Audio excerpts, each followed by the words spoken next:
The AAAS Award for Scientific Freedom and Responsibility honors scientists and engineers whose exemplary actions, sometimes taken at significant personal cost, have served to foster and protect those ideals. This year, we honor Ronald W. Jones, who practiced as an obstetrician and gynecologist and helped expose one of the biggest medical scandals in New Zealand history. Jones was part of a group of 3 Kiwi doctors who exposed medical abuses in a study looking at cervical carcinoma in situ, or CIS. In 1973, Jones joined the staff of National Women's Hospital in Auckland as a junior obstetrician and gynecologist.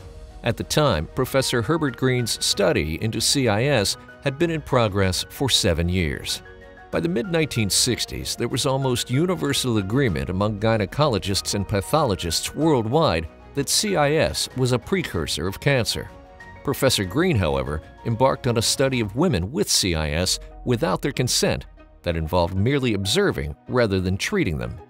Many women subsequently developed cancer, and some died. There were 3 people who played an important role in exposing the scandal to the public: journalists Sandra Coney and Phillida Bunkle, and patient Claire Matheson. In 1984, Jones and his senior colleagues Jock McLean and Bill McIndoe published a scientific paper that exposed the disastrous outcome of Green's experiment, which has been called the Kiwi equivalent of the Tuskegee syphilis study. In a public inquiry in 1987, Judge Sylvia Cartwright observed that an unethical experiment had been carried out in large numbers of women for over 20 years. Since that time, there have been attempts to cast the experiment in a more generous light.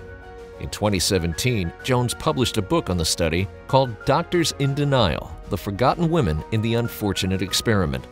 In 2017 and 2018, the Royal Australian and New Zealand College of Obstetricians and Gynecologists and the Auckland District Health Board issued official apologies to the women affected by the experiment. Jones says he believes he had a moral duty to record his personal journey, extending over more than 40 years, and his role in exposing the unfortunate experiment. He has spent much of his life confronting justifications for the scandal he considers revisionist and incorrect. Jones is honored for his role defending patients' rights and scientific integrity, and for his courage in maintaining the spotlight on these principles. Ronald W. Jones, recipient of the 2022 AAAS Award for Scientific Freedom and Responsibility.